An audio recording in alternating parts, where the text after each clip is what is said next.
يا من صليت بكل الأنبياء، يا من في قلبك رحمة للناس، يا من ألفت قلوبا بالإسلام، يا حبيبي يا شافعي يا رسول الله. Assalamualaikum warahmatullahi wabarakatuh. Sahabat semua, di vlog ini kami akan menjelaskan tentang sejarah Daulah Al-Ayyubiyah atau Bani Ayyubiyah dengan saya sendiri atas nama Bidari Salsabila, dan akan ditemani oleh dua rekan saya sepanjang video nanti, yaitu Nisya Cahamisya, Halo Aulia Karin. simak vlognya sampai akhir ya. Asal-usul penamaan Daulah Al-Ayyubiyah. Daulah Al-Ayyubiyah adalah sebuah kesultanan Islam yang didirikan dan diproklamasikan oleh Salahuddin Al-Ayyubi pada tahun 1174 Masehi setelah berakhirnya kekuasaan Daulah Fatimiyah yang telah berkuasa selama 270 tahun. Salahuddin Al-Ayyubi adalah seorang pahlawan bagi kaum muslimin pada Perang Salib II yang berlangsung sekitar tahun 1144 sampai 1192 Masehi. Perang Salib II merupakan periode reaksi umat Islam untuk merebut kembali daerah-daerah yang telah jatuh kepada kaum salibis bangsa Eropa. Penamaan Daulah Al-Ayyubiyah dinisbatkan kepada kakek Salahuddin Al-Ayyubi, Ayyub bin Syadzi. Salahuddin Al-Ayyubi memiliki nama lengkap Abu Muzaffar Yusuf bin Najmuddin bin Ayyub bin Syadzi, kemudian dikenal dengan sebutan Salahuddin Al-Ayyubi.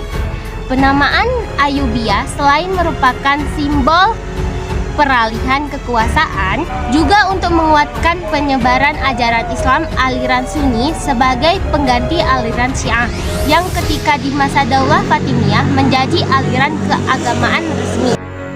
Bani Ayyub sendiri bukan penduduk Mesir, melainkan keturunan suku Kurdi di Irak. Ayah Salahuddin, Najmuddin bin Ayyub, dikenal sebagai penguasa daerah Tikrit, Irak. Bani Ayyub banyak melahirkan para pemimpin di Tikrit. Sejarah Salahuddin Al-Ayyubi yang berhasil mendirikan kekuasaan di Mesir diawali perjalanan militernya yang mengikuti karir militer pamannya Asaduddin Shirkuh yang menjadi panglima Syria. Gubernur Syria Nuruddin Zanki memerintahkannya masuk ke Mesir guna membantu Daulah Fatimiyah dari cengkraman tentara salib. Pasukan Syria yang dipimpin Shirkuh Salahuddin dengan dapat mengusir tentara salib dari Iskandaria Mesir dan menyelamatkan Daulah Fatimiyah dari kekalahan sebagai imbalan dan penghormatan atas jasanya. Khalifah Daulah Fatimiyah Al-Habib mengangkat Asaduddin Shirkuh sebagai wazir atau perdana menteri pada tahun 564 Hijriah atau 1164 Masehi. Diangkatnya Asaduddin Shirkuh sebagai wazir Daulah Fatimiyah menjadi awal Bani Ayyub memegang kekuasaan di Mesir. Jabatan itu hanya diduduki selama 2 bulan. Beliau sakit dan kemudian wafat. Sebagai gantinya, Khalifah Ad-Dakhid mengangkat Salahuddin Al-Ayyubi sebagai wazir dengan gelar Al-Malik An-Nasir. Ketika Salahuddin menjadi wazir, semua rakyat merasa mempunyai harapan besar padanya, karena selama ini mereka merasa selalu dizolimi dengan para pemimpin sebelumnya. Ketika Khalifah Al-Adid meninggal, Salahuddin menjadi penguasa penuh Mesir, dan setelah gubernur Syria wafat, Salahuddin terang-terangan memproklamasikan berdirinya Daulah Ayyubiyah menggantikan Daulah Fatimiyah. Sejarah berdirinya Daulah Ayyubiyah. 1. Kelemahan politik dalam Daulah Abbasiyah. Kelemahan bidang politik yang dialami Daulah Abbasiyah salah satunya disebabkan karena di awal proses pendirian daulah tersebut, Bani Abbas tidak lepas dari bantuan orang-orang non-Arab atau kaum Mawali, Persia, dan juga kaum Alawiyin, pengikut setia Ali bin Abi Thalib. Akibatnya, muncullah beberapa kerajaan kecil yang memisahkan diri dari kekuasaan Abbasiyah, yaitu A. Daulah Idrisiyah di Maroko 172 sampai 311 Hijriah, B. Daulah Al-Kulabiyah 184 sampai 296 Hijriah, C. Daulah Tuluniyah 254 sampai 292 Hijriah, D. Daulah Iqtidiyah 323 sampai 394 Hijriah. E. Daulah Hamdaniyah 293 sampai 394 Hijriah. Dan F. Daulah Tabiriyah 205 sampai 259 Hijriah.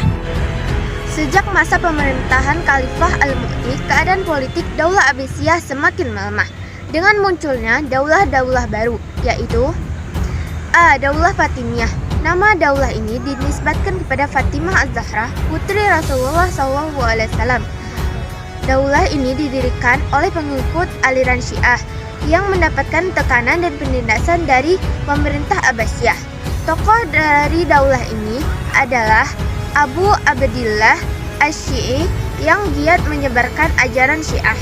Daulah ini berdiri saat kaum Alawiyin menguasai Bani Al-Aghlab di Tunisia tahun 297 Hijriah atau 909 Masehi.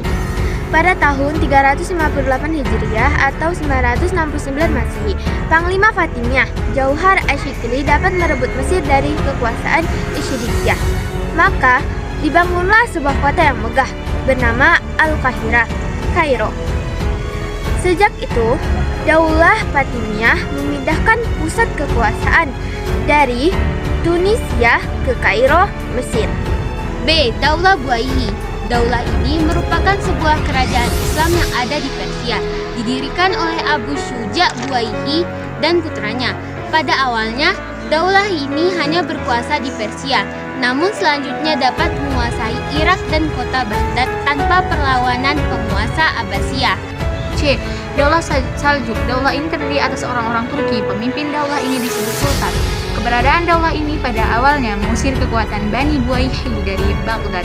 Daulah Saljuk dapat menguasai Baghdad sampai kejatuhan kota tersebut oleh bangsa Mongol pimpinan Hulagu Khan. 2. Keruntuhan Daulah Fatimiyah dan awal berdirinya Daulah Ayyubiyah. Daulah Fatimiyah di bawah kepemimpinan Khalifah Al-Adid Billah berada dalam kondisi yang sudah lemah. Selain disebabkan karena serbuan pasukan-pasukan salib, konflik internal pemerintahan, dan juga dilanda paceklik yang menyebabkan kelaparan selama 7 tahun di wilayah kekuasaan daulah tersebut. Ketika Khalifah Al-Adid sakit dan kedudukan Salahuddin semakin mantap di mata rakyat Mesir, maka Nuruddin Zanki menggunakan kesempatan tersebut untuk menghidupkan kembali aliran Sunni di Mesir dan menancapkan kembali pengaruh Abbasiyah di Mesir. C. Para Khalifah Daulah Ayyubiyah. Dinasti Ayyubiyah di Mesir berkuasa selama 79 tahun, yaitu dari 1171 sampai 1250 Masehi, yang dipimpin 8 khalifah. D. Prestasi-prestasi Daulah Ayyubiyah. Daulah ini banyak berkonsentrasi untuk merebut kembali daerah-daerah wilayah kaum muslimin yang jatuh ke genggaman pasukan salib. Bidang-bidang lain seperti pendidikan, ilmu pengetahuan, industri, dan perdagangan. 1. Membebaskan Al-Qudus atau Baitul Maqdis dan mengembalikan kehormatan kaum muslimin. 2. Mengembangkan Al-Azhar menjadi universitas. 3. Menjadikan Damaskus sebagai kota pendidikan. 4. Dalam bidang arsitektur, Al-Ayyubiyah membangun benteng kokoh yang disebut Qal'at. 5. Memiliki industri yang maju. E. Kemunduran Daulah Ayyubiyah di Mesir. Perang salib yang berkepanjangan akhirnya mencapai suatu kesepakatan damai dan genjatan senjata antara kedua belah pihak. Salahuddin Al-Ayyubi tidak mengurangi beberapa hal yang telah dicapai kaum muslim. Perdamaian tersebut terjadi di Ramallah pada tanggal 2 November 1192 Masehi. Adapun isinya: 1. Baitul Maqdis dan Yerusalem tetap berada di bawah kekuasaan kaum muslimin, tetapi umat Nasrani yang berziarah diperbolehkan dan tidak akan diganggu. 2. Daerah pesisir Akka dan Yafa menjadi daerah pasukan salib. 3. Harta-harta orang-orang Nasrani yang dirampas semasa perang dikembalikan kepada mereka. Bab 2. A. Kemajuan peradaban Islam pada masa Daulah Ayyubiyah. 1. Bidang pendidikan dan dakwah. Bidang pendidikan dan dakwah merupakan sektor yang mendapatkan perhatian besar dari Sultan Ayyubiyah. Banyak ahli ilmu didatangkan dari luar Ayyubiyah. Demikian juga dengan pencari ilmu yang datang dari luar Ayyubiyah. Usaha-usaha lain yang dilakukan para khalifah untuk memajukan bidang pendidikan dan dakwah adalah: A. Membentuk Departemen Khusus Pendidikan dan Penerjemahan. B. Mengubah Al-Azhar. C. Membangun lembaga-lembaga pendidikan di setiap kota. 2. Bidang ilmu pengetahuan dan filsafat. Bidang ilmu yang sudah dibangun pada masa Daulah Fatimiyah dikembangkan kembali di masa Daulah Ayyubiyah. Didirikan lembaga-lembaga ilmiah baru, terutama masjid yang dilengkapi dengan tempat teologi dan hukum. 3. Bidang militer. Perjalanan Daulah Ayyubiyah lebih banyak dihabiskan dalam membebaskan wilayah-wilayah Islam yang telah diambil alih dari tentara salib dari barat. Perang salib telah membawa kerugian besar baik di pihak kaum muslimin maupun kaum salib sendiri. Walaupun kaum salib pada akhirnya menelan kekalahan dalam perang tersebut, kerugian yang dialami kaum muslimin jauh lebih besar. Hal ini disebabkan karena perang salib terjadi di wilayah-wilayah Islam. 5. Bidang pertanian. Daulah Al-Ayyubiyah meneruskan kekuasaan Daulah Islam sebelumnya yang memang telah maju dalam dunia pertanian. B.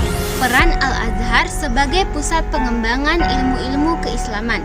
Melihat banyaknya peminat ilmu yang datang ke Masjid Al-Azhar, 2 tahun kemudian Panglima Jauhar As-Sikili mengusulkan kepada Khalifah agar Al-Azhar dikembangkan menjadi universitas. Pada saat Daulah Ayyubiyah berkuasa, Al-Azhar mengalami perkembangan yang lebih maju. Ketika kota Baghdad mendapat serangan oleh pasukan Mongol, semua khazanah ilmu pengetahuan dan karya-karya besar habis dibakar. Para penduduk dibunuh, bangunan-bangunan dibakar dan dihancurkan. Pada abad ke-19, Al-Azhar mengalami perkembangan yang sangat berarti. Sampai saat ini, peranan Al-Azhar dalam pendidikan dan dakwah di Islam tetap besar. C. Ibrah dari kemajuan peradaban Islam pada masa Daulah Ayyubiyah. 1. Salahuddin Al-Ayyubi berusaha keras untuk menyatukan wilayah-wilayah Arab yang terpisah-pisah. 2. Gerakan perlawanan yang dikobarkan Salahuddin Al-Ayyubi dalam Perang Salib periode 2 terhadap tentara-tentara salib seolah-olah membangunkan umat Islam dari kekalahan pada Perang Salib ke-1.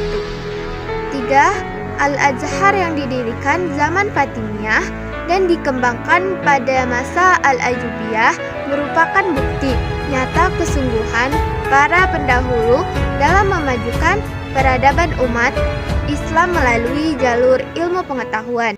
Nah teman-teman, sampai di sini dulu ya vlog kali ini. Sampai berjumpa di vlog selanjutnya. Assalamualaikum warahmatullahi wabarakatuh.